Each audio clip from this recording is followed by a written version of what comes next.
understand what I'm about to tell you, you need to do something first. You need to believe in the impossible. Can you do that? What do you desire that you can't have? When I eat a brain, I get visions. Don't ever come back to Gotham. You have failed this city. Jesus, what kind of a preacher are you? There's about a dozen ways that I could stop you right now. But I don't think I have to. In the future, my friends may not be heroes, but if we succeed, they will be remembered as legends. Welcome to the DCTV report for the week ending Saturday, November 4th, 2017. I'm Edward O'Hare, nickname to be determined. And I'm Sarah Netzley, academic by day, freelance writer by night. We're here to bring you recaps, news, and commentary for all live-action television shows based on DC Comics. And we have 6 new episodes this week, and they are 6 fantastic episodes this week. They are incredible. Yes, yeah, this was a really strong week. This was like every show just seems to be operating. I think they're the best shows they can be. Just well done shows. Yes. Well done. Yes. We're gonna recycle a couple things. As full disclosure, this is the second time we've started recording the episode. So I'm gonna say some jokes over again because I can't help myself. So Sarah doesn't. And I'm gonna laugh politely. But I was gonna say, as of this recording, Thor has been out for a full 24 hours, and I have not seen it yet. What are you even doing with your life, honestly? I'm watching DCTV, because that's enough for me. That's fair. Do you have to put on a disguise when you go to a Marvel movie because you're the DCTV guy? Do you need to slink in and, hide in the shadows and no, it's not me. No, it's a different nickname to be determined. No, it's actually the opposite, especially friends at work or people who don't read comics. They just see me as the comics guy. So I have to go on, sometimes I have to go on Wikipedia with DC characters, but I really have to go on Wikipedia with Marvel just to explain Thanos, that's not Darkseid, that's somebody else. So they're like, is Doctor Strange going to be good? I'm like, I don't freaking know. Happily, my household is pretty evenly split. My husband's the comic guy, and he knows the DC, he knows the Marvel. He can speak pretty well about both, so that's kind of nice. We straddle that divide. Yeah, there you go. Yeah, all right. And we did not have any email this week. Our email address, if you want to drop us a line, is dctv@wickedtheory.com. We would love your questions, your suggestions, your comments, your written abuse, whatever you want to send us. That's great. Yeah, definitely. All of it, pointed, if you want to talk about one show, you want to talk about all of them, or you just want to know, what's going on with us. I don't usually like those questions, but,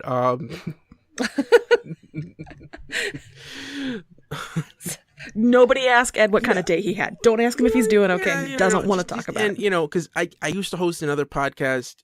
No FMKs. That's, just please. I'd prefer not. That was a different time in my life. I'd rather not go through those again. And if email is too big a commitment because it requires you to, type in an address and have salutations and sign-ons and sign-offs, you can also find us on Twitter. Yes. I am at Edward O'Hare, TBD. And I'm Sarah Netzley, SARANETZLEY. Mm-hmm. And we have a show Twitter handle as well, the DCTV report. DCTV report. We do try to live tweet shows on the western half of the United States when we can. I know our executive producer Bill Sweeney is usually on there for Flash and Gotham. Although he went to see Thor that last night, so I think I was doing most of the tweeting for Gotham. But it's out there. And yeah. And I will say it was via Twitter that we got a fantastic suggestion from one of the people I chat with pretty often that maybe over Christmas when things slow down over the holiday season, Teddy Sears, who was a guest star on Flash for several episodes as Jay Garrick, 3 seasons ago, is going to be in a Hallmark-style Christmas movie, Christmas in Evergreen. Edward O'Hare TBD, here's what I'm saying to you. Some week when we have a slow week, we're going to watch this holiday movie that stars one of DC TV's more prominent guest stars, and we're going to talk about it, and it's going to be amazing. Yeah. You know what I always find amazing about the Hallmark Christmas movies is so much. They all look like they were made in 1997. Like, yeah, there is sort of a look for the clothes, hair, makeup. Yeah. It's like somebody just puked Tinsley Garland all over the set. I love them so much. Yeah, there's something so sort of soothing about them. Yeah, for my soul. It's not a knock. It's just an observation. It's like wow, okay, it's bad. It's just 1997. It's amazing to me. Women who don't watch Hallmark Lifetime type movies channels throughout the year, at the holiday time will be like, yeah, I'll watch one or two of those, because there's usually somebody from Party of Five who's starring in one of them. So yeah. Anyway, I love this suggestion. I definitely want to do this suggestion. So stay tuned for me to bully Ed into watching a Hallmark movie with me, because it stars one of the lesser guest stars of the Arrowverse. Ooh, okay. All right. We'll see. I also love titty series. Yeah, that was my dad's way of saying no when I was a kid. So I'm on to you, sir. Oh, no. I did not mean it that way. I also enjoyed titty series on Masters of Sex. If you remember that show. I do. All right. So, cool. Anything else before we dive in? I think we have so much good show to talk about that we need to get into the good show, don't you? Yeah, we need to get into the good show right now. So let's kick it off with Lucifer. All right. Put down your pudding, because we're going to talk Lucifer Season 3, Episode 5, Welcome Back, Charlotte Richards, in which Chloe, Lucifer, and company investigate a murder at a popular pudding company. Charlotte Richards, who apparently has no memory of being possessed by Lucy's mom, was the pudding company's lawyer and tried learning more about the gap in her memory. Dan had a hard time not eating pudding and dealing with the fact that Charlotte did not recognize him. Lucifer encouraged Trixie to use creative curse words at school. Last minute reveal, Lucy visited Charlotte in her apartment, talked about his mom, and toasted to getting to know the real Charlotte Richards. Yay! Yay! I was so glad Trisha Helfer was back, and I enjoyed this arc very much. I liked the internal struggle that she had. Yes, especially when you think about all that character was doing last season. And to think that, that there was a person inside there who had no idea this was going on, and then has to go back to that. I mean... Yeah, her saying that, she comes back to herself. She's divorced. She is not allowed to see her kids. It's really, really sad. And it makes me wonder, I know Lucifer's got his own stuff going on, and he's not the most selfless of people in the best of circumstances. But couldn't Amenadiel have been like, maybe I should check in with Charlotte and see how she's doing? Like, she needed some kind of reintegration guide. And that feels like a great job for Amenadiel. And just the fact that they didn't think that, it's not surprising, but it's sort of shockingly awful to think about this poor woman. Yeah. I think also you gotta remember, Amenadiel's had a lot going on. Yeah. They all have. That's the thing. You can't get too upset about it, because they really did have. Yeah. Well, also Amenadiel was in this episode, and neither was Dr. Linda, who I think bring back Dr. Linda. Yeah, was really needed in this episode. Mm-hmm. Yeah, she would have been great. Can you imagine her listening to Charlotte? And that's who Charlotte should be talking to. That's somebody who understands both worlds and might be able to give some really good advice. That's what I want to see. Yeah. Or at least that's someone who might have been able to ease her back into whatever life there is now. Yeah. But like you say, she's going through a lot too. I know we haven't seen her in this timeline. We saw her last in the Maze flashback, or the Maze episode, which was supposed to be last season. She's recuperating from injuries actually in this timeline. So, she really has stuff going on too. And I think when we jump back into Dr. Linda again in this season, she's still probably going to be dealing with the after effects. So I think they all get a pass for not immediately thinking, what about the human inside the Charlotte vessel? But it sort of made me gasp at the, oh my God, this poor woman, nobody thought about her, and why would they? But so. Yeah. So you ever gonna have pudding again after this episode? I honestly stood in front of the pudding section at the grocery store the next day and was just like, part of me wants to just to shake my fist at the heavens, but it's too soon. How about you? Yeah, I've been kind of off pudding for a while. So. and I would never think, like, if you were gonna pack protein into anything, pudding seems a little counterintuitive. Yeah, that doesn't seem like the best protein delivery device. Yeah. Yeah, I mean, at that point, it's like, just like, whey powder and water wasn't enough of that kick. Like, you had to have it, that extra little bit of pudding consistency. Seems like a weird thing. Maybe it's how people like Dan tell themselves, like, I'm bulking up. I need gains. So this pudding has protein for my gains. But speaking of Dan, I worry a little bit that he's turning into the butt of every joke in every episode. Do you see what I'm saying? I feel like every episode has something where Dan looks like a dummy or, the person everybody's making fun of. And I get that you kind of need that, but I don't want to see him go the comedic bumbling sidekick route for everybody all the time. But I mean, it's him doing it to himself. It's Marcus doing it to him. It's Lucifer doing it to him. I just kind of hope he gets more like he had last week in his scenes with Amenadiel, where he actually got to be a character with dimensions as opposed to just the pudding guy, the union rep guy, Yeah. Well, I think this is a character who may be fluid. Mm-hmm. Yeah. If you're an old Star Trek fan, Dr. McCoy was always whatever we needed him to be that week. Okay. He was either a super smart genius or a bumbling idiot. And I think this is the kind of thing where the story may bend him and we may see him go in 12 different directions this season. Uh-huh. Ultimately, I do think you're leading a point where he's going to hit rock bottom, or like something is going to happen where he's going to have to rethink everything. Because obviously, Marcus is out to get him. Mm-hmm. And in the way that Chloe thought he was out to get her, like he really doesn't like Dan. And I guess if they're setting him up for something, to me it feels sort of, I don't want to say lazy, but it just feels like if there needs to be a punchline, we're going to go to good old Dan, stupid old Dan, dumb old Dan. And I don't want the show to get lazy, I guess is my concern. But I like your interpretation that we could be building to something with him. Yeah. Yeah, and we'll see. What else?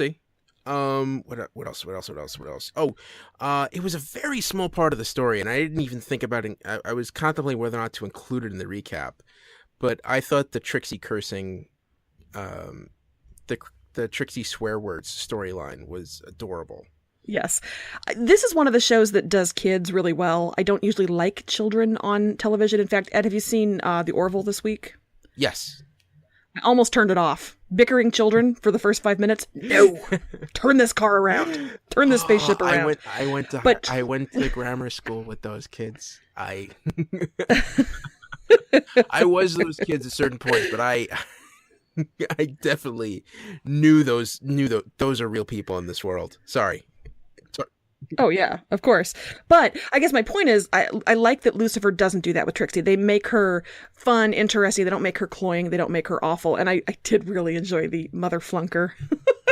Good stuff. And of course, because it's Lucifer, it fits thematically with the whole loophole thing. And we're tie it in really well. And Lucifer does that nicely every week. Mm-hmm. Yeah. And the big twist here where it turns out it wasn't a murder, it was a suicide. Mm-hmm. I kind of saw that coming about a third of the way through the episode. Did you? I didn't. I'm always kind of looking for the idea of the economy of characters. It's going to be one of the people you meet in the first 15 minutes, and it's going to be the one you least expect. And so I kind of thought maybe the guard, and it made me sad because the guard seemed like a decent dude. And so that made me, when they came back around to him, and I thought, oh yeah, he's going to be the one we didn't expect, we didn't see coming. So it actually did get me because apparently I'm slow, like poor Dan. So. No. Sometimes it just, I usually get caught up in that, but it was just one of those things where, like, I mean, these are all horrible people. Maybe you just say and screw everybody. I was a little worried about Charlotte's law license because I don't think you're allowed to hold your clients hostage at gunpoint. Oh yeah, Oh, yeah. So Yeah. hopefully she'll reach some kind of settlement with them. But I mean, yeah. It makes me wonder. Somebody commented somewhere along the way on some social media type platform, if she's looking for redemption, might she join the state's attorney, the district attorney's office, and become a prosecutor, which I thought was kind of an interesting suggestion, and that would let her work more closely with the police. That would be, I mean, that would be consistent with what she's trying to do and with the new mission that she's expressed, and that she wants to balance the red on her ledger and things like that. But I don't know that they'll go that route. That feels super, super cliche, because I feel like, name me a crime show that doesn't have that prosecutor who works with the, there's two parts of the criminal justice system, law and order. Stay with me now. So I don't know that we need the law part, but... Yeah, I think that would be really cool, but that seems more of like a next season type of thing. Yeah. And it's I doubt that she would be working with them as much, but if she's somebody who's going to be a guest character a couple of times in the upcoming season, that would be great. Yeah, definitely. And I thought her acting job this week was so great. The just tiny little flips of confusion that we see her do. She bluffs so beautifully. She is such a cold, strong woman, and then you see her once she's done delivering these amazing withering set downs that she walks past and her face just falls, because she's like, I don't know why they're looking at me like that and what I was doing, and just such a nice job. Trisha Helfer, yay. Yeah, that's a really hard part. That's a really weird line to walk for an actor, and I thought she pulled it off very nicely. Cool. How about her and Lucifer kissing? Did you recoil as much as I did? No, don't do that. No, that was great. That was. But I did like her assumption that, well, must be sleeping with tall, dark, and handsome. Yeah. That's what we'd all want to believe if we came back from wherever we were. Yes. And well, speaking of Charlotte, we do know that she's going to be coming back. That is the news for Lucifer this week, right? Yeah, the one bit of news we have for Lucifer, Cinema Blend is reporting that she will be back, and in the next episode when she will be back, she's going to sort of glom on to Ella, because she is trying to figure out how to be good, and Ella is, as we know, good. And so she's going to sort of attach herself to Ella to try to figure out how to Ella. And I get the sense that Ella's probably going to be a little freaked out. It's going to be so awkward. It's going to be great. I know. Can't wait. Didn't say what episode that was going to happen in, so you'll just have to keep tuning in. Right. Cool. Anything more with Lucifer? Any other? I don't think so, other than don't forget I recap Lucifer for EW.com, and so check out my recap this week, just like I have a recap for the next show we're going to talk about on EW.com. Cool, which is Supergirl. Yep. All right, so Season 3, Episode 4, The Faithful. Kara discovered a cult of people saved by her following misguided teachings about the Kryptonian god Rao. Samantha struggled to balance pressure at work and helping Ruby prepare for a talent show, and Alex still felt weird about Maggie's whole no kids policy.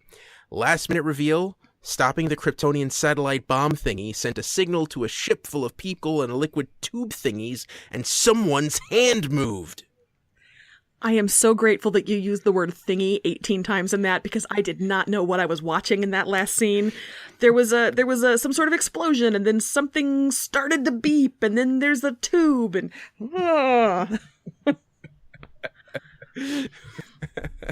Yeah, that was a little convoluted, but still there's a hand moving. Like, oh, that means something. And I bet we'll find out what in an episode or 8. Yeah, I love how the other two, the B and the C storylines in this sound like it's a family sitcom. Well, it kind of is. I mean, it's sort of what it's turning into. Now, we have talked about the way Lucifer shows faith and people of faith, and that with Ella they do a nice job of that.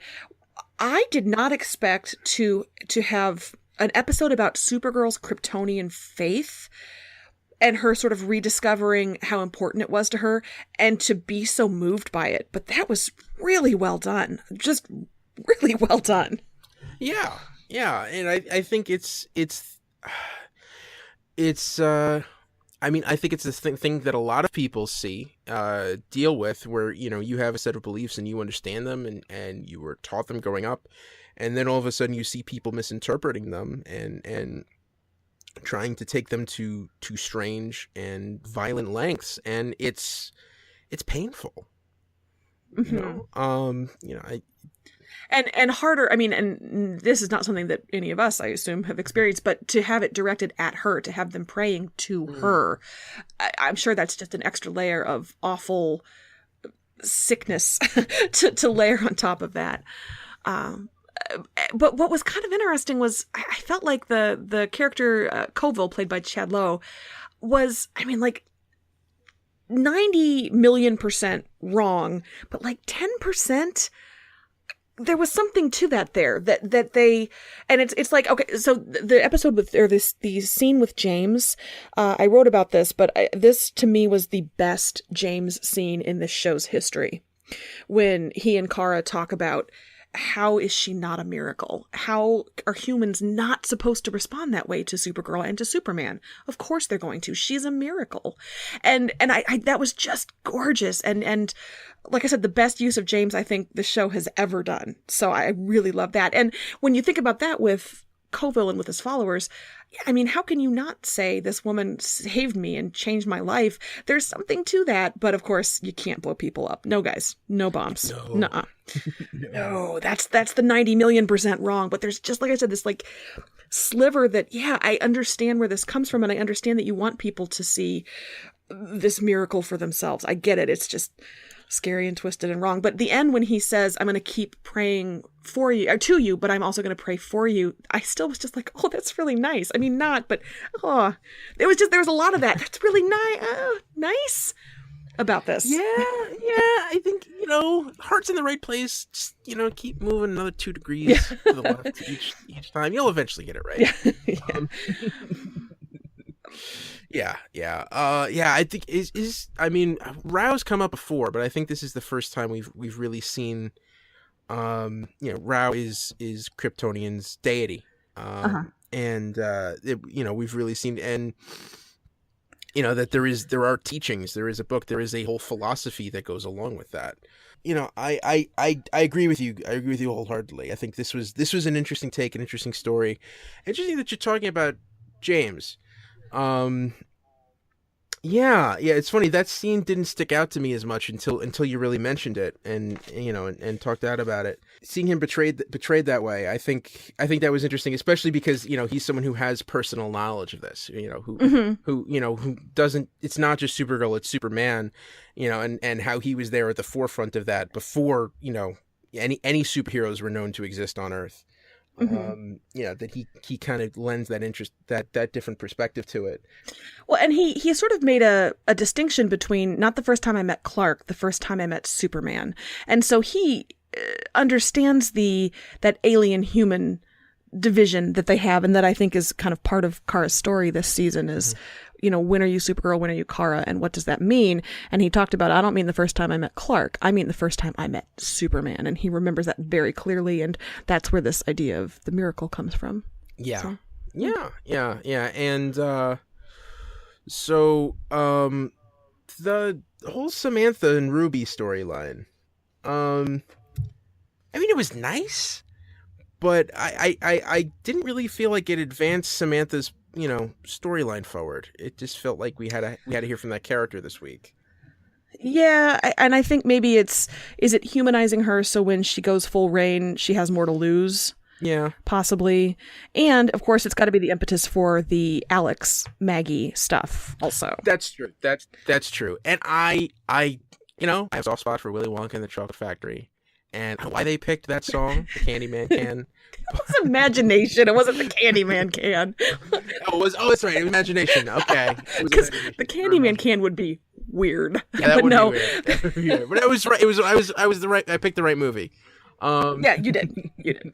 Yeah. That whole scene, I think, was calibrated. It starts with those little girls dressed up like Supergirl and dancing, and you know, the inspiration she provides, and then you get that amazing scene where Shyler Lee, you know, I think every mom in my timeline was just like, yes, that's what it's like.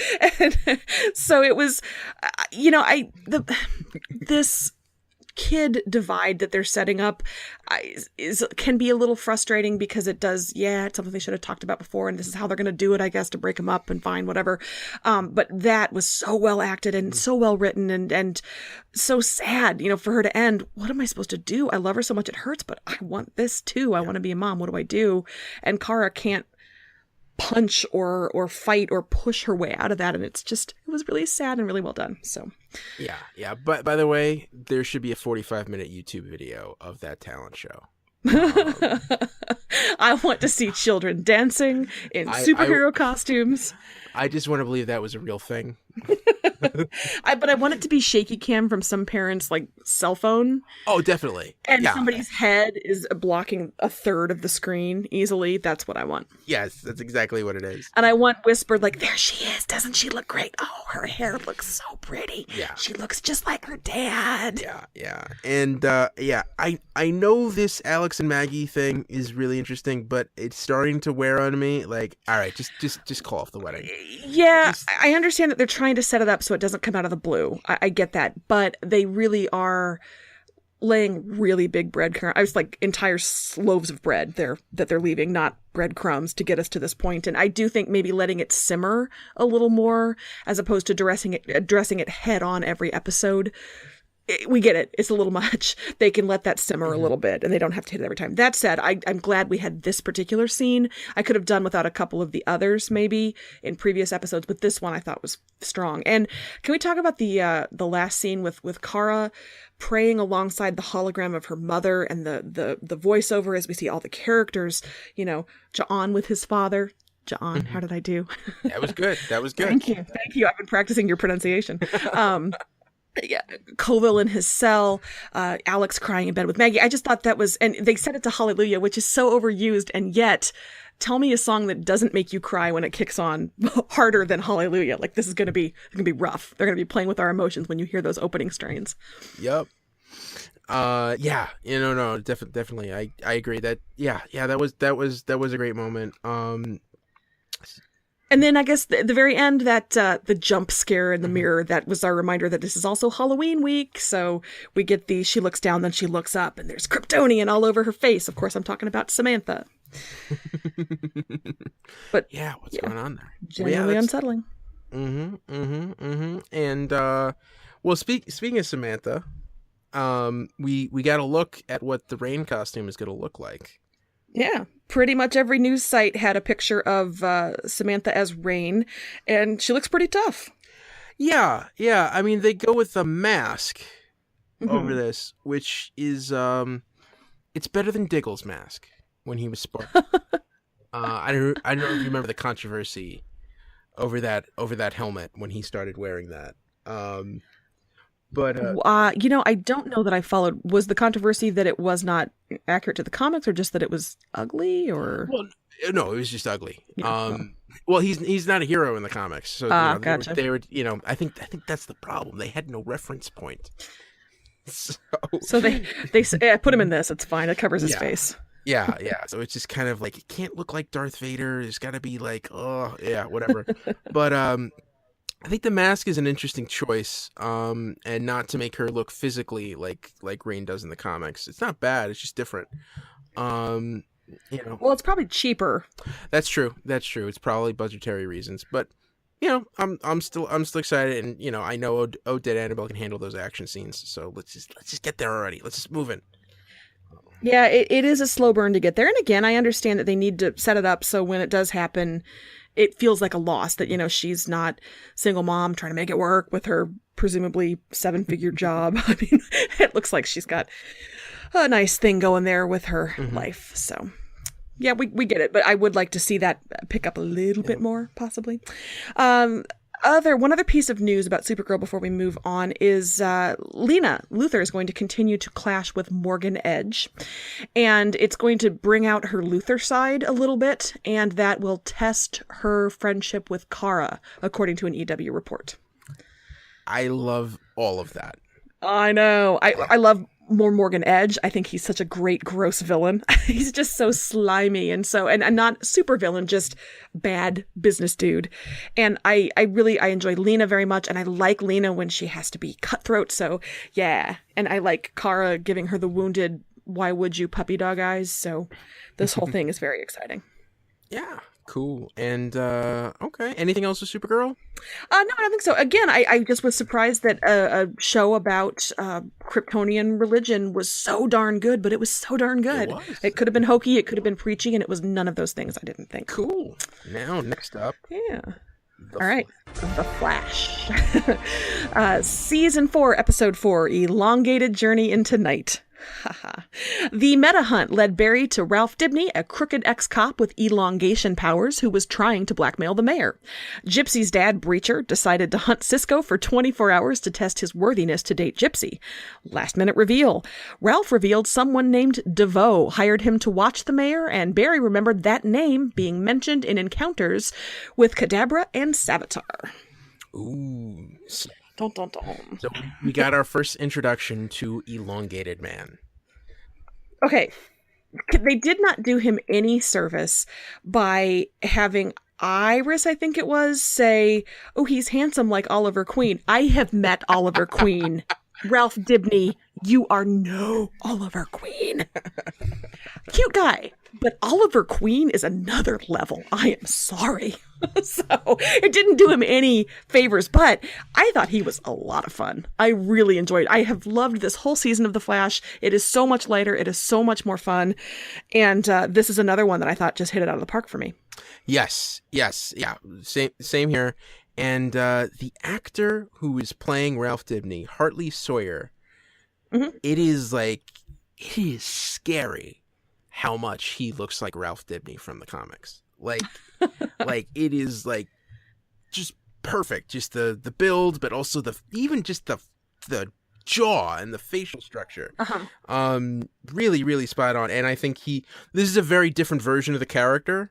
Now this is the one in the comics that has the super 70s, like that leotard with the crisscross in the front and the sunglasses. Is that the right one? No, you're thinking of Plastic Man. Oh, I'm sorry. Yes. How many Elastidudes are there in comics? Well, we've got Mr. Fantastic for the Fantastic Four, and then DC has two of them because one of them was grown in-house in the 50s or 60s, which is Elongated Man, and the other one was a character from the 40s who they bought from a company that went out of business, which was Plastic Man. I mean, you never want to pay full price for your stretchy superheroes. You always want to get them at a bargain. Yeah. So good for them. Yeah. Well, he came with the Ray and he came with the Ray and Uncle Sam and all the Quality Comics characters. But main difference is Plastic Man is a real goofball and he can form into all these different shapes and everything else. And he's a former crook who turned crime fighter after going through this horrible accident. Elongated Man just stretches. He elongates his body in all different directions. Literally in his name. Yes. Yeah. That's exactly what it is. And he is a straight up detective. Okay. Now, one thing fans of the comics know that Ralph Dibny is supposed to be married to Sue Dibny. Like that is just comic book law, and they are the greatest wholesome couple in DC Comics, right up until Sue is raped by Dr. Light, and then God, and then murdered by Jean Loring, Ray Palmer's ex-wife. Identity Crisis. I just spoiled it for you, but go read it. It's written by Brad Meltzer. It's probably one of the top 5 DC crossover events. But and now buckle up while I yell for 10 minutes about refrigerating female characters. Strap in. Okay, no, you go. It all happens in the first issue, and she comes back, and they have a lovely relationship, as ghosts. What? You're messing with me. No. I tell you, read Identity Crisis, then read 52. Not the new 52, 52, the 52-issue maxi series. That seems like a commitment, but I promise you it's worth it. Okay. Back to Elongated Man. Ralph didn't. He's a crooked cop in this, which is different. But I don't care. I think this is very well written. I think the story is perfect. And he is a crooked cop, but it sounds like he went crooked for a good reason. It almost sounds like he's a good cop who wanted to get a bad guy convicted, not to defend Ralph Dibny too much. But it did sound like, he did the really wrong thing, but for a good reason, as opposed to for this is going to make me money or something like that, Yeah. Mm-hmm. Definitely. And Barry's the one who busted him, and so he hates Barry Allen. Hates him, which I love. By the way, that pillow tucked under his shirt. Is that the weirdest fake subtle you've ever seen? Yeah. I love it that you can just tell, well, this is somebody who is going to become very thin very easily. Yeah, problem is you gotta puff up the cheeks. That's the secret. Yeah, you can't just look like he's a python that swallowed a basketball. That doesn't work. But yeah, seriously, and Central City's mayor is, for such a clean city, you would think it wouldn't be so crooked. Like, that seems like, I mean, Oliver actually seems like a more efficient mayor. I was gonna say that seems like a Star City level mayor. Yeah. I think even like Richard Kind on Gotham was doing a better job.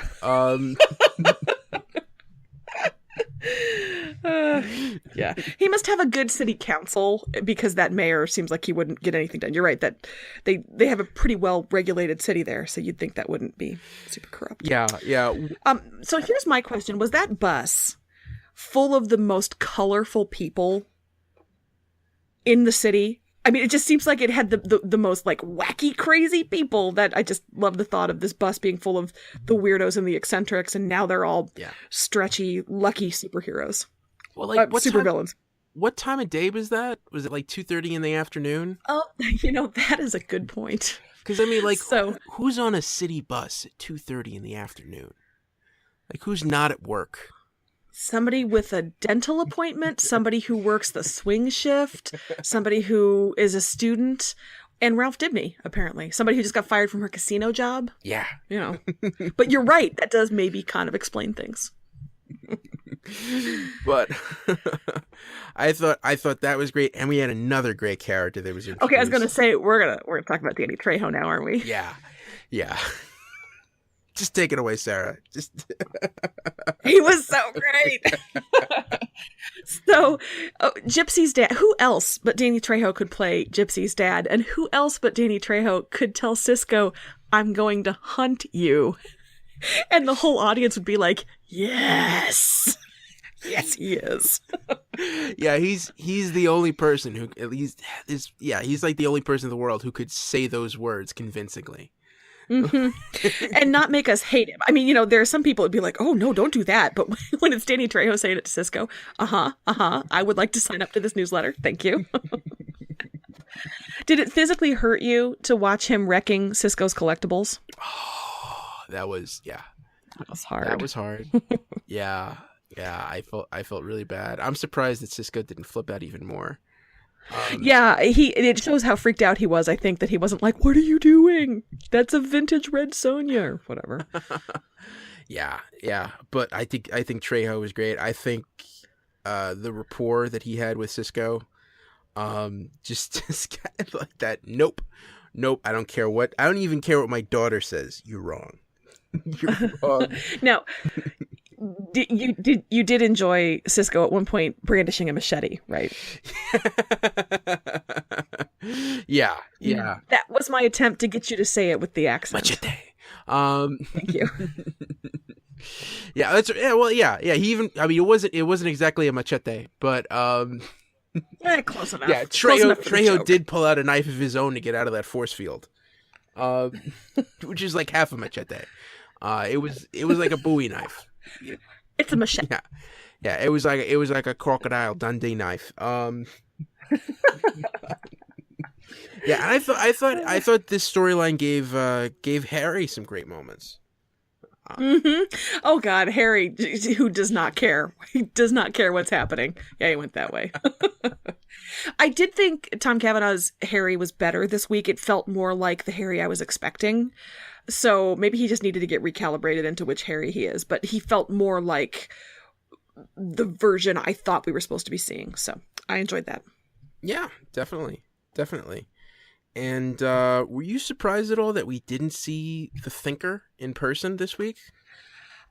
No, I expect them to stretch that out as much as they can before we start getting any real answers. So I guess since we have the DeVoe reveal, maybe that would logically follow that we'd see the Thinker doing dastardly things. But no, not really. They're going to drag this out.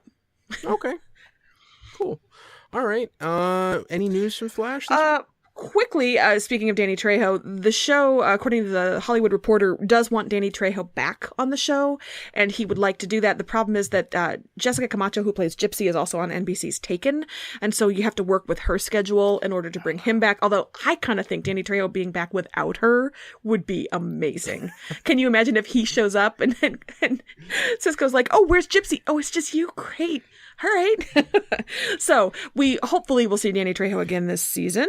Yes, yeah. And, Danny Trejo, I've heard him in interviews before, and he really is the kind of guy who's so thankful to be in this business that he will do anything. If you have $20 in a bucket of chicken, he'll be in your garage band's music video. Like, literally. Do you think we could get him on this show if we were like, we just really appreciate it? It would be really great. We could try.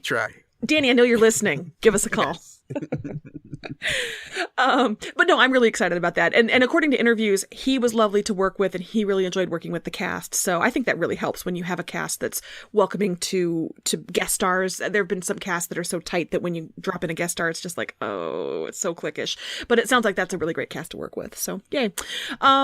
EW reported that the reason they dropped in Ralph Dibny and the reason that they made him the character they made him is they kind of wanted a jerk to stand back and be a voice with all the madness happening around him, and that you have Harry, but they wanted somebody who'd be a little more crude and a little more aggressive with it. And so if that's the dynamic they're going for, where he's going to maybe bust chops a little bit, that'll be a lot of fun. Yes.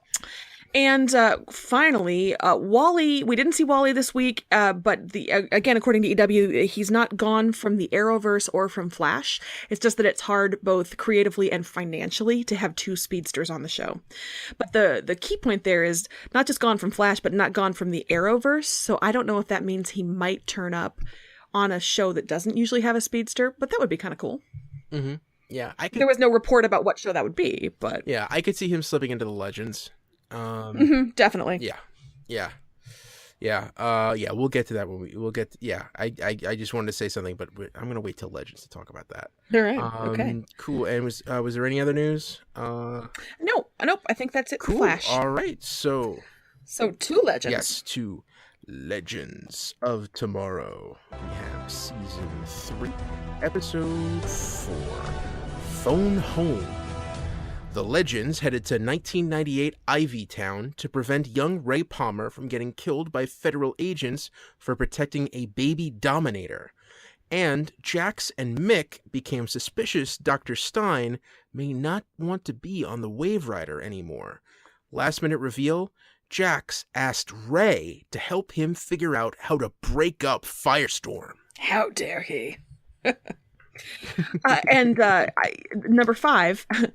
Rory loves Fiddler on the Roof. I don't know why that was in there. I don't know why it amused me the way that it did, but oh my God, Rory loves Fiddler on the Roof. I believe my feelings on Brandon Routh are well known. I love him. I love Ray Palmer. I loved this episode because he's so, just the way, hey, look, that's me. Hey, I'm dead. It's so Ray. I was like I was gushing over this episode. I like this whole thing with Ray. I'm like, I was that kid. Like I was that weird kid. Like the whole singing in the rain thing, everything else, the whole idea of optimism. That's what I love about these characters. That's what I love about superheroes. And this was an interesting way to look at that, to figuring out like the whole idea of positive thinking, does it get graining after a while, or is it something that you need to go back to and try to figuring out what exactly does that mean, and how do you carry it through? And I think this is something that reaffirmed that for Ray, that his positive thinking does make a difference, and that kind of an outlook, is helpful, and it's what gets him through the day. And also, I will fall trustingly into his arms anytime if he wants to do trust fall stuff. That's not a problem. It's what's funny? That's I used to teach that stuff in Boy Scouts. Like all that. I was on a training course for 3 years about youth leadership training, and that was exactly the kind of stuff that we used to do. I've never in my life done a trust fall, but I'm glad one of us has that experience. I also thought this was a great episode to introduce Zari a little bit more for how is she going to interact with the team, and I liked her and Ray's interactions and the way she sort of grudgingly was like, oh fine, I will save this guy, but that was well done. I thought that was the appropriate amount of sort of time with her and the way to draw her into that world a little bit. I could always use a little more of the supporting characters. I feel like we haven't seen quite as much of Sarah in the last couple of episodes, but they've got a pretty full ship, so they need to take turns highlighting the people they're going to highlight. How about Nate almost accidentally hooking up with Ray's Dominator mom? Yeah, I'm done with Nate. Thank you. Yes. Yeah. I mean, it's been a joke. It's great, but like the last 3 episodes, it's like I'm done. We have especially we have the smart science guy in Ray and in Jax too. We have the engineer guy. Nate's I guess a historian, but they've got a computer for I don't know. Yeah, like it's like 2 or 3 episodes in a row where he's the butt of the joke, where he is, and it's the kind of thing where it wasn't as funny this time. It was kind of creepy. It was kind of creepy. And I'm forgetting what he contributes to this team other than just being angry that Vixen's around. Yeah. And I think especially with Zari, I think she folded into the group so seamlessly. And yes, in a way that Vixen, I never felt Vixen folded in quite as well. Maybe and Nate also just felt like he was out of place for the longest time. So yeah, maybe that's what I liked about this episode with Zari, is that it felt like she was supposed to be there and she fit and she has a role and a purpose more than some of the new people from last season, who I still in my head consider the new people, which maybe tells you either my attitude about it or the way they've integrated them. But yeah. And I mean, to me, like, the reason Nate was brought on in the second season was because Rip wasn't around and to give people historical context. And I feel like just bring Agent Gary on board and he'll fill that slot much better. We can use him as an exposition machine and call that good. Yeah. And well, the other thing and you know what, that's one thing with this episode that I've really I mean, it's something that's been evident with the show, is because they have so many characters and they have such a limited budget, most of the characters don't use their powers in every episode. And I think we've had 4 episodes and we may have seen Steel as Steel once or twice. And the only time I can think of it wasn't even like a regular scene. Well, it was when he got drunk in the Barnum circus. Yeah. And it's like I want to see these guys in costume more. Like, that's the one thing, like, I'm not feeling as bad about Firestorm leaving, because we only get Firestorm once every 4 or 5 episodes anyway. So is it really worth it? I mean, Jax and Dr. Stein are great characters, but if this is a superhero show, I want to see them being superheroes. And I feel like we don't see much of Jax. He's just not as present as Stein and as basically all the rest of the characters. So he's one who feels like he's always been sort of underserved. Last thought before we move on. I think we're at the moving on stage. If I am murdered, could you please travel back in time more than a day before? I feel like you need longer to get set up to keep me from being murdered. So go back like a couple of months. Just do me that favor if you've got a time travel equipment for that. I'll go back 12 hours before. No, go 3 years back and really make sure I don't get murdered. That's all I ask. Wow. Add 3 years. 3 years ahead. So what, like 11/22/63? Yes. Stephen King's best book. Yes. Yes. Yeah. Well, I saw the miniseries. I think it's some of James Franco's finest work. Yeah. Yes. And Stephen King's, frankly. Yes. I said it. Come at me at Sarah Netsley on Twitter. There you go. There you go. Yeah. One other really quick. I think this was Dr. Stein's best episode. Yep. For as little he was in there, I think this storyline actually was compelling, and I'm interested to see how this shakes out, and if they break up Firestorm, are they going to put them back together? Did you notice that his daughter named her child Ronnie? No, I didn't. Yeah, she did. That's like the deceased other half of Firestorm, if you were, All right. Yeah.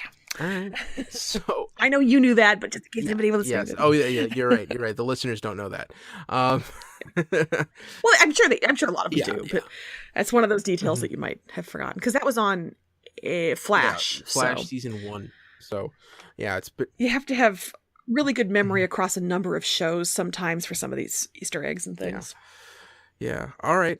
Let's see. News very, very quickly. A lot of the social media content from Mark Guggenheim and other behind-the-scenes type showrunners indicate that John Constantine, when he appears for his 2-episode arc coming up soon, will be a chain smoker. Yeah. They have been showcasing images of the tie and a burning cigarette on the title page for the script for his first episode, and then tweeting a picture of a pack of cigarettes. So we're gonna get some lung cancery John Constantine. Yeah, and anyone who knows that character in the comics, that's like the main thing about Constantine.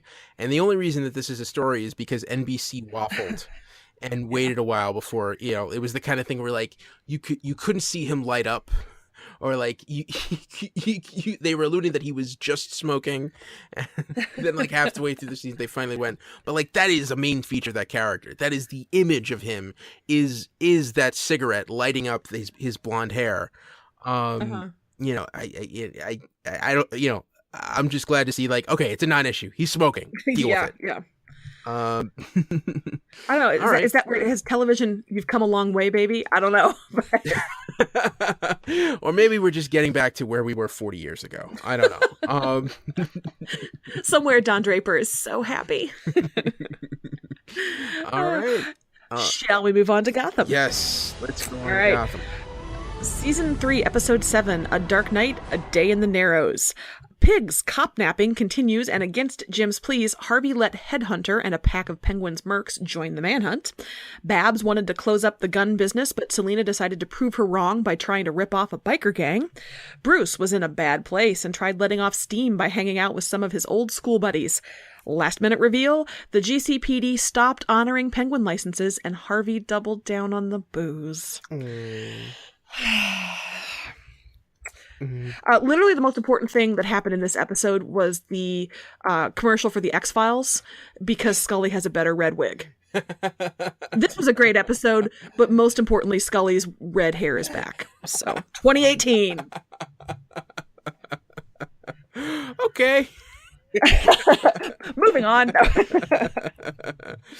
Yeah. So, almost more than any other show that we talk about, I feel like Gotham has done the best job of building slowly to everything that's happening this season. That they're laying such careful foundation for the Pax Penguina and what that means for DC police, or DC, Gotham GCPD. And what that means for Harvey and for Jim, for the criminals, for the cops. They're laying the groundwork for the female partnership that we see going on, for everything that Bruce is going through. This show, to me, unlike we talked about Supergirl, maybe lingering too much on Alex and Maggie's stuff, this one feels like it's giving the right amount of time to, here's what Sophia's up to, and this is how it's progressing this week and this week and this week. Am I giving it too much credit, or is that what you're noticing too? No, I think that's too. I think the one thing that's freeing about this show is that they don't feel bound to hit every storyline every episode. So things get a little bit of time to breathe, and like Bruce wasn't in last episode, so we got to sit with that for a little while, and then he shows up in this, and we realize, he's not doing great. Yeah, no, and I think that storyline, the way he let loose, we got to see Tommy Elliott was a character. On my appearances on Gotham Lights, I've been hinting I wish they got back to that character. And I'm sure they're not going to go in the Hush direction yet. But just to see that, that illusion, like, oh, okay, he did have friends when he was this age who were his own age. And getting and I like watching him interact, the expectations that they have of him and the way he lives up or down to that and the way he throws his influence around in a way that feels, I mean, I don't think, unlike 2 or 3 weeks ago when he was acting like the bratty billionaire, he was really being the bratty billionaire. And we understand where it comes from. He killed a dude, who killed a dude. So, that's, we understand it, but I really enjoyed watching him sort of act his age and his social status, if that makes sense, and be a jerky kid for a while. I like that. Yeah. And I think, was it Brant? Was that I'm trying to think the character's name. I couldn't go, the kid who he kicked out of the club. I assume they were all named Chad, but go ahead. I thought that was a great, I just love the way that scene was played, where it's just, he thinks he's the snarky guy, he's taking these jabs at Alfred and everything, and then finally when he thinks he's gonna show up and get them on, and then the way Bruce just turns at him like, oh, I own this place, we're all except you. When Bruce sees somebody though and says, oh hey, it's been years, bitch, how many years? You're 10. What? I know he's not 10, but still, I was just like, no, I get to say that because I'm old. Well, but come on, it's been 2 years. I mean, that's like I guess that's multiple years. He can say years, but usually when people say that, they're talking like not since our high school graduation day. Well, to be fair, it's like an eighth of his lifespan. That's true. It felt like a young person trying to sound like trying to sound grown up. But no, it's been years, and okay, all right. Yeah. Let's see. You want to talk about Professor Pig? Did you still love him this week? Oh yes. Oh, and that, you're one of the good ones. That whole scene in the ambulance was breathtaking. Yeah. I thought, and not even. I thought it was a cool scene, like, oh, and then and this is another thing. Interesting strategy in actor to be bald with no facial hair, and then that way I can put on any wig and any fake mustache or beard, and will blend in and you won't notice me. And especially, because his character's wearing the mask the whole time, they didn't have a clue. And well, and I have to admit, I know what he looks like and what to expect, and I had to squint to tell it was him under all the facial hair. So that was good disguise. Yeah. It was I didn't know until that call. I didn't Michael Cerverus, man, just really killing it. Literally. And I also love Jim chiding the delivery guys. I'm sorry, you just delivered us how many boxes of severed pig heads, and you were just like, oh, okay, that's fine. I'm not gonna don't ask any questions. You don't. Come on. We're COD. Get out. That moment felt very New York to me. That felt very like, I'm gonna ruin your day and make this time miserable. And hey, why aren't you paying me for it? And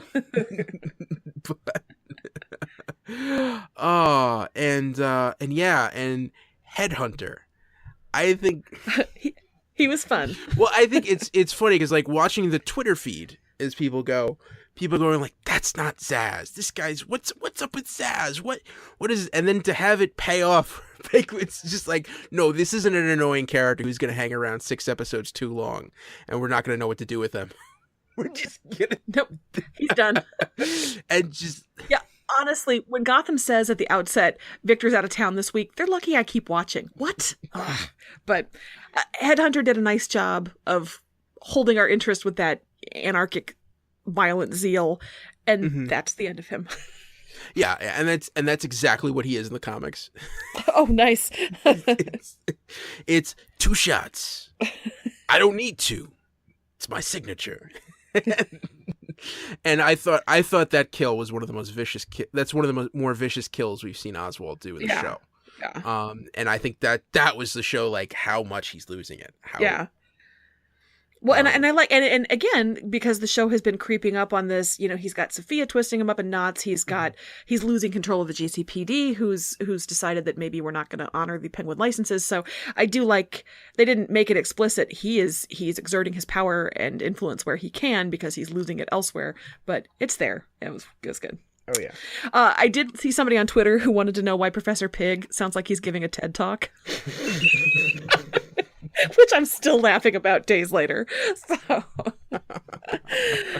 So I forget who you were, person, but that was funny and well done. How about the ladies? Yay! Yeah. Yay for the lady supervillain power strut out the door once they've joined forces and defeated the motorcycle gang. Yup. And I think once again, this thing shows how Tabitha is no reason for her character.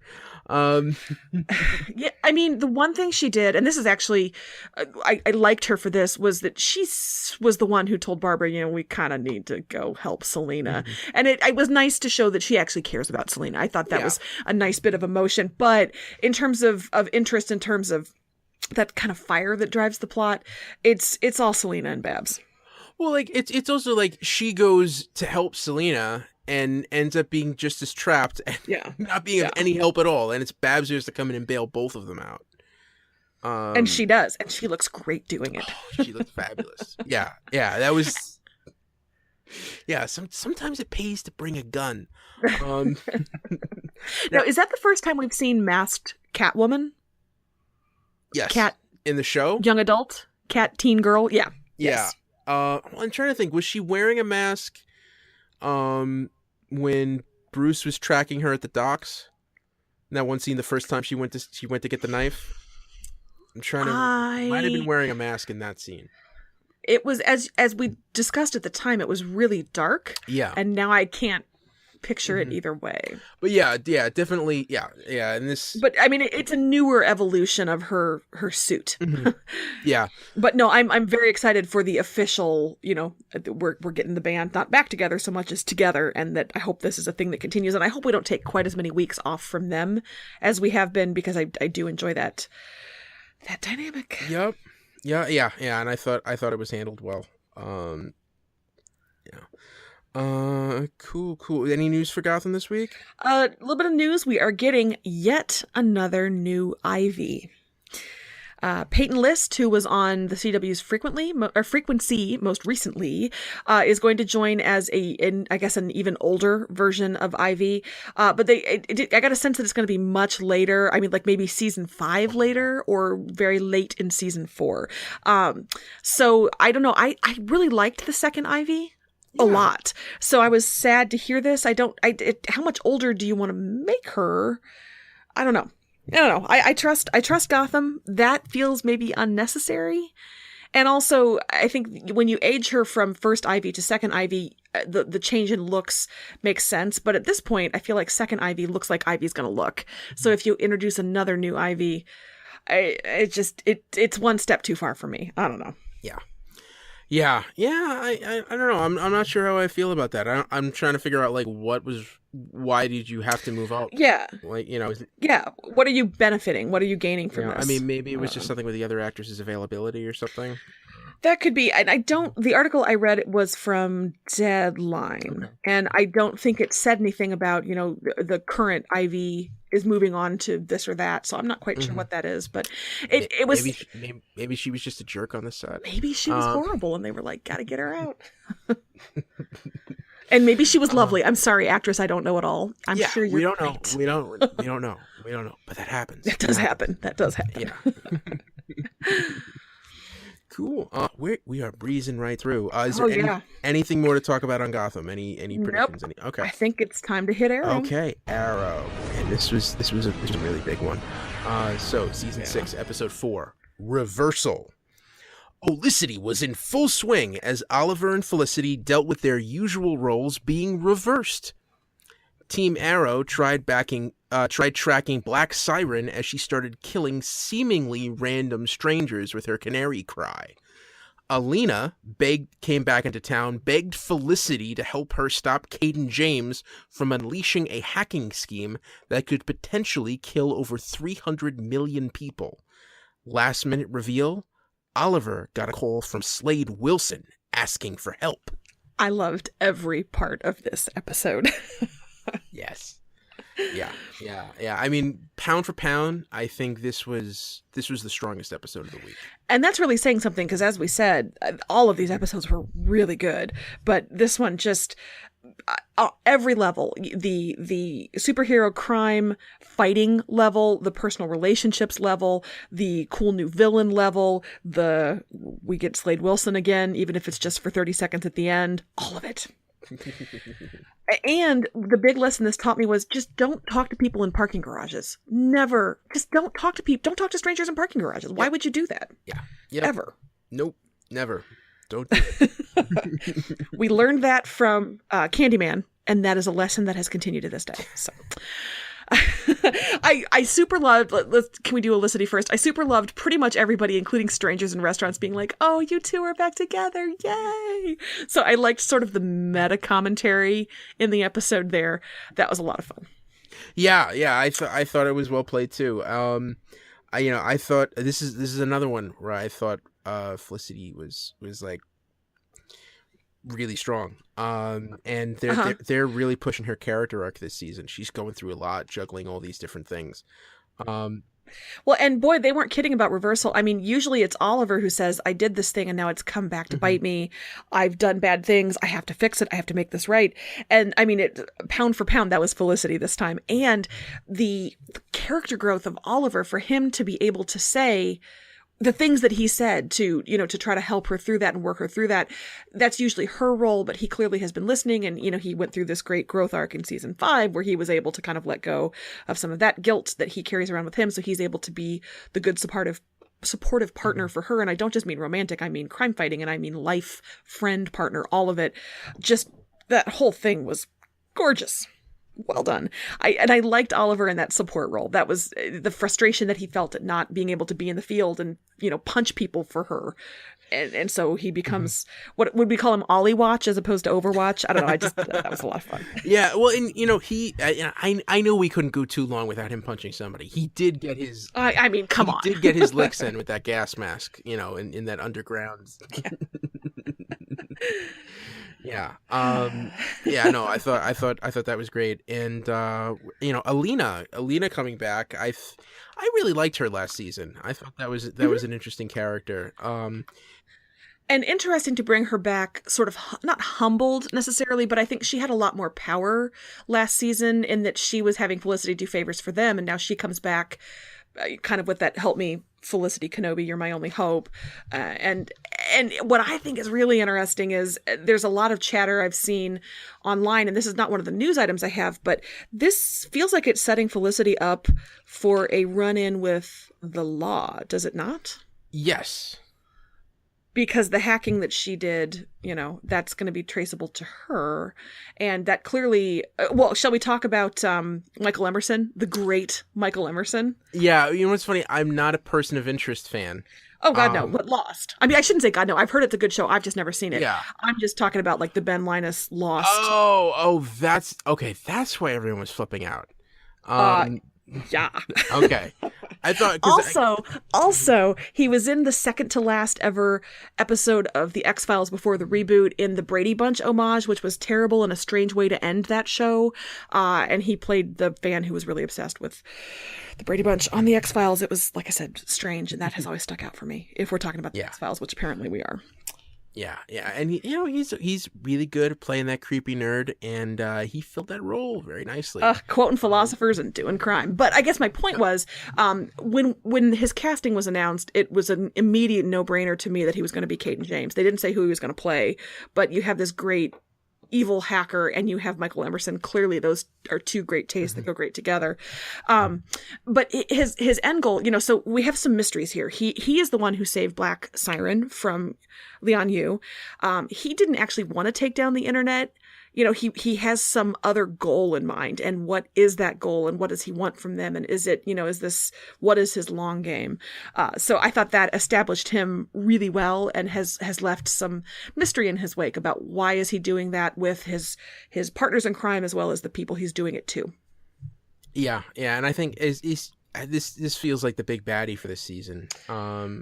Yes. Yeah. I know they're introducing a couple others as well. We're going to see Kirk Acevedo in a couple of weeks, but I'm guessing he's going to be the one, especially when you have that tie to Felicity, because she's the one who unleashed him on the world. So that's going to be what drives her to try to take him down. Yeah. Yeah. And I think this was a great start. I think the action here, that was great.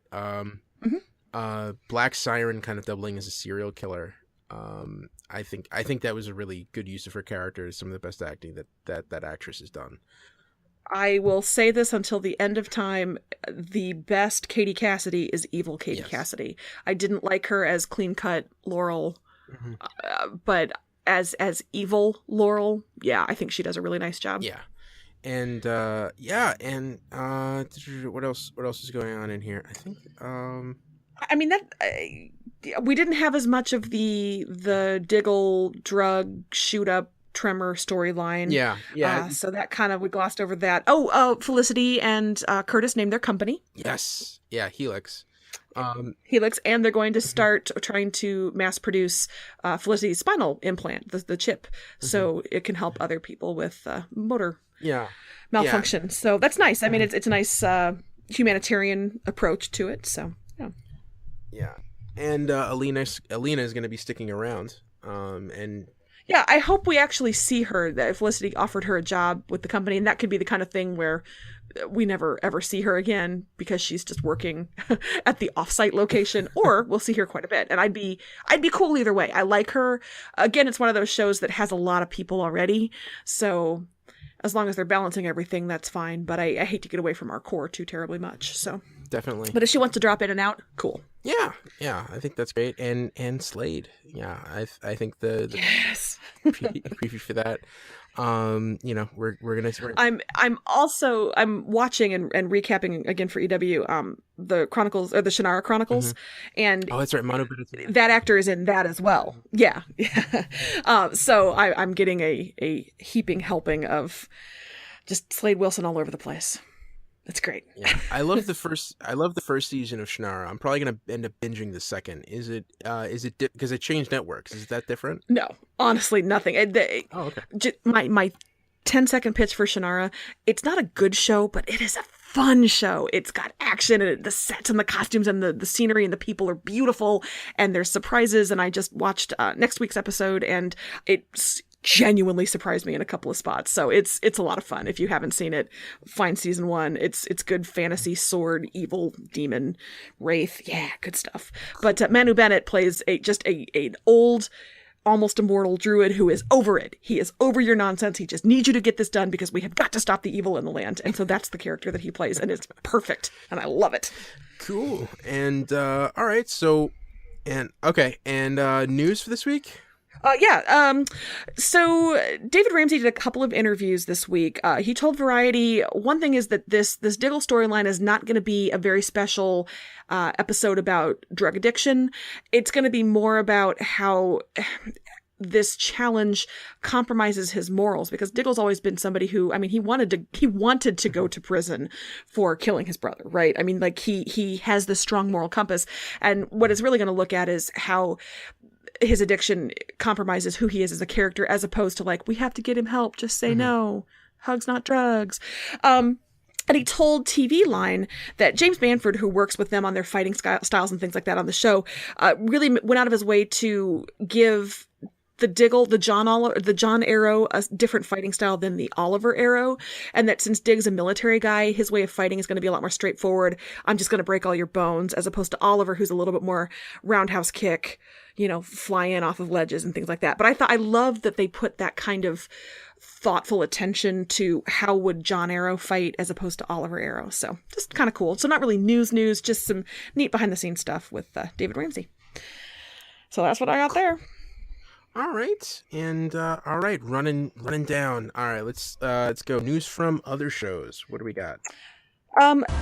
Preacher, not really news so much, but the Nerdist has a fantastic article that I'm going to tweet out, talking about why the Jesse and Tulip relationship in the show doesn't work and the way it works so beautifully in the comics. And like I said, not news, but I nodded my head so emphatically with every single sentence. Yes, you are correct. That is correct. And so talking about what they'd like to see in season 3, and is there any way to course correct this? And yes, emphatically agree. So I will tweet that out, but it's at thenerdist.com talking about the Preacher season 3 renewal and how it's kind of let us down. Let's see. Otherwise, Black Lightning. Has reporting in Variety that Chantal Thuy is going to play Grace Choi in Black Lightning. Okay. That's what I got for that. Yeah, Grace. Okay.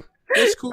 Yeah, I mean, she's a character. She's a hero. She kicks ass. At this point, it feels like they're casting a new person every week, and I'm ready for the show. All right, let's just see what we got. I was lamenting something that was it was the X-Files again. I swear I'm not trying to talk about the X-Files all the way through this podcast, but I was lamenting that it's not back until 2018, and my husband was like, that's 2 months away, right? Oh yeah. So these shows that were premiering in 2018, all of a sudden it's not quite that far away. So I believe in you, Ed. You can do this. You can get through to 2018 for Black Lightning. Although I'm not sure when. Do you know when in 2018 it's premiering? January. It's a mid-season. Is it January? Oh, God. Yeah. So that's nothing. We can do that in our sleep. That's fine. Yeah. Let's see. The news on Titans is super speculative. We almost didn't talk about it because it's so not really sourced through websites like a Variety or an EW or something like that. But Omega Underground is reporting that they have seen audition tapes for characters who could turn out to be the Flying Graysons. So Omega Underground is saying that when they were auditioning for Dick Grayson, they were using kind of a code name for his character. And so they have kind of a similar name for these other characters they're auditioning. So that could indicate that we're going to get the Flying Graysons, which would be cool. And then this one's even more speculative. So this could mean anything, but Movie Pilot has a couple of casting calls, and they've looked at the descriptions and said, they could be talking about Roy Harper and Rita Farr, aka Arsenal and Elastigirl. But, Ed and I took a look at them, and they're talking about Daniel Cross, male, 17, 19, Cajun, athletic, street smart, cocky, charming, for changed, new rebellious ways. I mean, that could be a lot of people. So take that with a grain of salt, but a couple of folks have looked at the castings that maybe we could be seeing some really familiar people. Cool. And that's real speculative, but that's what we got. Okay. All right. And I think now it's time for our winner of the week. Yeah. You want to go first? Sure. So my winner for this week is musicals. Go on. Yes. Yeah. I think the Willy Wonka, the talent show in Supergirl, and of course that scene in Legends from Singing in the Rain, where the way the baby Dominator. Oh, we didn't talk about how cute that baby Dominator was. That baby Dominator was really cute. Yeah. I understand why Child Ray would be like, I'm going to steal candy for this. But how he saves the day by making all the federal agents dance to Singing in the Rain. I thought that was wonderful. And yeah, that immortal line, I love Fiddler. Just like you know what, that Fiddler on the Roof, that would be the musical that Mick Rory connects with. You know why? Because Sunrise, Sunset. Where is the little girl I carried? Yeah. Where is the little boy at play?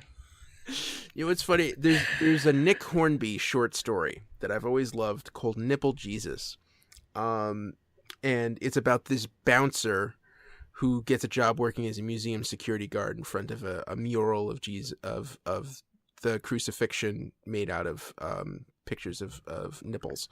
I love Nick Hornby. And I go on this long tangent because there's one sentence in that one short story where he's going on this rant and talking about how people are full of themselves, and why can't you just enjoy yourself or sit home and watch Frasier? ... I like Frasier. And that Fiddler moment reminded me a lot of that. So yeah, literature recommendations. Go read that. That's in a great short story collection called Speaking with the Angel. I have read his long fiction. I have not read his short stories. So thank you for this recommendation. Yeah. Cool. All right. Your winner, Sarah. My winner, and this was tough because I kind of wanted to say the viewers. Honestly, I thought every episode was so much fun. But I'm going to go with the smart villains this week. Specifically, Professor Pig and Caden James, who are these erudite, 18 steps ahead, operating at 4-dimensional, 8-dimensional chess that we can't see, but they're brought to life by two amazing actors. They bring menace and kind of an adult. I don't want to say adult, but I mean, sometimes with superhero shows you can get kind of the campy, over the top kind of things. But these dudes are just scary, can kill you with their brain, or possibly, in the case of Professor Pig, with their hatchet. Caden James would never do that. But yeah, the smart villains. I love a smart villain. I think had we seen the Thinker this week as well, he would have been in that. We didn't, so sorry, Thinker, you missed out. Yeah, but, all right. Cool. Smart is sexy, smart is also scary. All right, and that is the DC TV report for this week. You can find us on Twitter. I am at Edward O'Hare, TBD. And I'm at Sarah Netzley, SaraNetzley. Okay, you can follow the show on Twitter at DCTV Report. Send along your emails to dctv@wickedtheory.com. Also, be sure to subscribe to our show on your podcast app of choice. My particular choice is Pocket Casts, in case you're looking for a recommendation. Because Apple broke the podcast app, and I hate it. So, thank you. Are you Android or Apple? I'm an Apple person. And they have updated their podcast app in a horrible way, so I'm kind of on the hunt for a new one. It's great. So I'm Anyway. Yeah, also, check out our sister shows, the Wicked Theory Podcast and Preacher vs. Preacher. This has been a Wicked Theory Studios production. Executive producer Bill Sweeney. Visit us at wickedtheory.com. Shazam, everybody. Shazam! Shazam!